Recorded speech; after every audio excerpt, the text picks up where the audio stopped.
Aleppo നഗരത്തിൽ നിന്ന് പിന്മാറിയതായി Syrian സൈന്യം. നഗരം ഭീകരരുടെ പിടിയിൽ നിന്ന് മോചിപ്പിക്കുമെന്ന് സിറിയൻ പ്രസിഡന്റ് ബാഷർ അൽ അസർ വ്യക്തമാക്കി.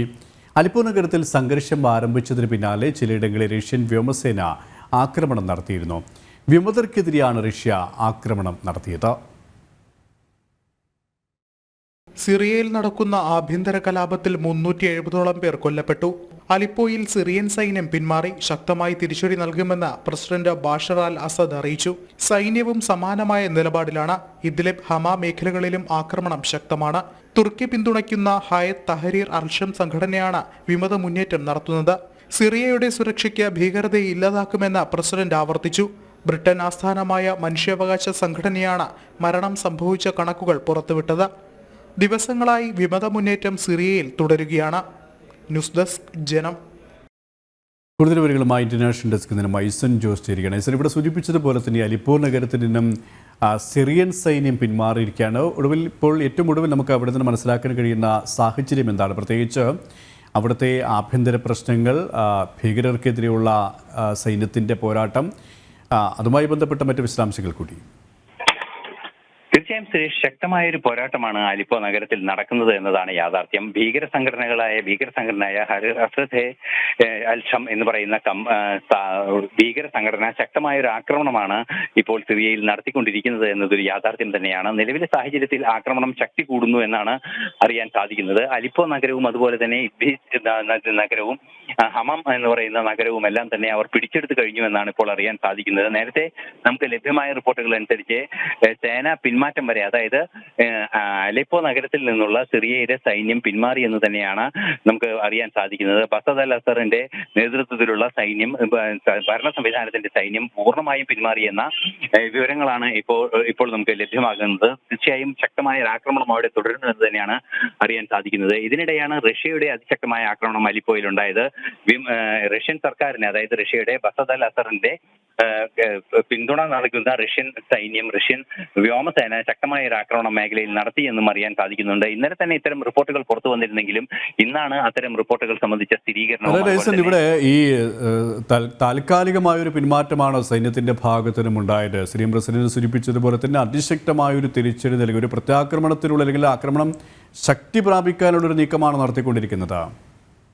തീർച്ചയായും ആക്രമണം ശക്തി പ്രാപിക്കാനുള്ള ഒരു നീക്കം, അല്ലെങ്കിൽ ശക്തമാക്കാനുള്ള ഒരു നീക്കം തന്നെ നടക്കുന്നു എന്നാണ് റഷ്യയുടെ ഇടപെടലിലൂടെ നമുക്ക് വായിച്ചെടുക്കാൻ സാധിക്കുന്നത്. റഷ്യ ശക്തമായ ഒരു ഇടപെടൽ ഇക്കാര്യത്തിൽ നടത്തിയിട്ടുണ്ട്. അത് എയർഫോഴ്സ് റെയ്ഡാണ് വളരെ ശക്തമായി നടത്തിയത്. ആ മേഖലയിലെല്ലാം തന്നെ ശക്തമായ ഒരു ആക്രമണം എയർഫോഴ്സിന്റെ ഭാഗത്തു നിന്ന് ഉണ്ടാവുകയും ചെയ്തു. അത് വിമത കേന്ദ്രങ്ങളിലേക്ക് കൃത്യമായും കേന്ദ്രീകരിച്ചുകൊണ്ട് നീക്കം തന്നെയാണ് നടന്നത് എന്നതാണ് യാഥാർത്ഥ്യം. അത്തരത്തിൽ വിമത കേന്ദ്രങ്ങൾ കൃത്യമായി ലക്ഷ്യം വെച്ച് റഷ്യൻ സൈന്യം ആക്രമണം നടത്തുകയും കൂടി ചെയ്യുമ്പോൾ നമുക്ക് മനസ്സിലാക്കാൻ സാധിക്കുന്നത്, നിലവിലെ സാഹചര്യത്തിൽ മനസ്സിലാക്കാൻ സാധിക്കുന്നത് വലിയൊരു തിരിച്ചടിക്കുള്ള നീക്കം തന്നെയാണ് നടത്തുന്നത് എന്ന് തന്നെയാണ്.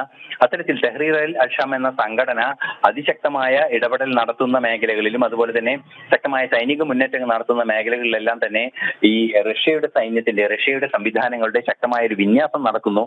അത് എയർഫോഴ്സ് സംവിധാനങ്ങളുടെ വിന്യാസമാണ് എന്നാണ് അറിയാൻ സാധിക്കുന്നത്.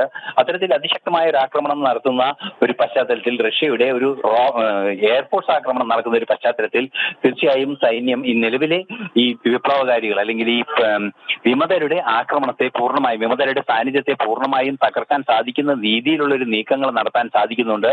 അതുകൊണ്ട് തന്നെ ഇത്തരത്തിൽ തകർക്കുകയാണെങ്കിൽ ശക്തമായ രീതിയിൽ സിറിയൻ സൈന്യത്തിന് ആ മേഖലയിൽ കരയുദ്ധം ആരംഭിക്കാനുള്ള ഒരു സാധ്യത തുറന്നു കൊടുക്കുക തന്നെയാണ് റഷ്യയുടെ ഉദ്ദേശമെന്നാണ് മനസ്സിലാക്കാൻ സാധിക്കുന്നത്. അങ്ങനെയെങ്കിൽ തീർച്ചയായും വലിയൊരു ആക്രമണം, ഒരു പ്രത്യാക്രമണത്തിനുള്ള നീക്കമായിരിക്കും ഉണ്ടാവുക.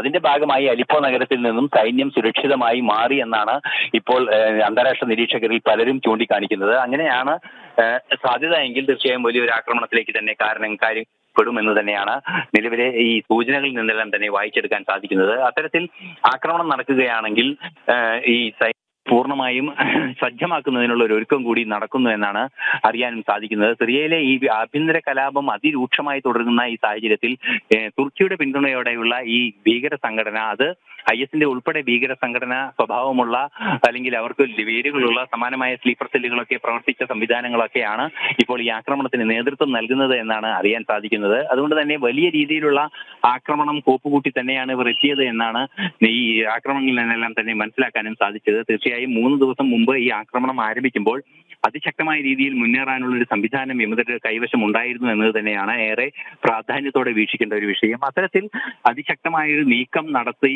ആ നീക്കത്തെ പ്രതിരോധിക്കാനും അതിനെ തടയിടാനും അതിനെ കാര്യക്ഷമമായി ചെറുക്കാനും സംവിധാനങ്ങൾക്ക് സാധിക്കുന്നു എന്നുണ്ടെങ്കിൽ തീർച്ചയായും ഒരു ശക്തമായ നീക്കത്തിനുള്ള ഒരു സാധ്യത തുറന്നു കിടക്കുന്നു എന്ന് തന്നെയാണ് അറിയാൻ സാധിക്കുന്നത്. അങ്ങനെയെങ്കിൽ 1-2 ദിവസത്തിനകം വലിയൊരു തിരിച്ചടി സൈന്യത്തിന്റെ ഭാഗത്തു നിന്നും സ്വാഭാവികമായും റഷ്യൻ സൈന്യത്തിന്റെ ഭാഗത്തു നിന്ന് ഇന്ന് രാത്രി, അതായത് ഇനി വരുന്ന മണിക്കൂറുകളിൽ അത്തരത്തിലുള്ള ഒരു നീക്കം, ഒരു നോക്കൌട്ട് പഞ്ചിനുള്ള നീക്കം റഷ്യൻ വ്യോമസേന നടത്താനുള്ള ഒരു സാധ്യത തള്ളിക്കളയാനാവില്ല. അത്തരത്തിലൊരു നീക്കം നടക്കുകയാണെങ്കിൽ അലിപ്പോ നഗരത്തിലേക്ക് 1-2 ദിവസത്തിനുള്ളിൽ, ഏറിയാൽ 1-2 ദിവസത്തിനുള്ളിൽ വീണ്ടും സൈന്യം, ഔദ്യോഗികമായി സൈന്യം പ്രവേശിക്കാനുള്ള സാധ്യത, സിറിയൻ സൈന്യം പ്രവേശിക്കാനുള്ള സാധ്യത ഒട്ടും തന്നെ തള്ളിക്കളയാനാവില്ല. അങ്ങനെ പ്രവേശിക്കുകയാണെങ്കിൽ സ്വാഭാവികമായും ഈ ഭീകര സംഘടനകളെല്ലാം തന്നെ ഒറ്റപ്പെടുന്ന ഒരു സാഹചര്യം ഉണ്ടാവും. തുടർന്ന് ശക്തമായ ഒരു ആക്രമണത്തിലേക്ക് കാര്യങ്ങൾ കൊണ്ടെത്തിക്കാൻ സാധിക്കും സൈന്യത്തിന് എന്ന് തന്നെയാണ് നിരീക്ഷിക്കപ്പെടുന്നത്. സുരേഷ്.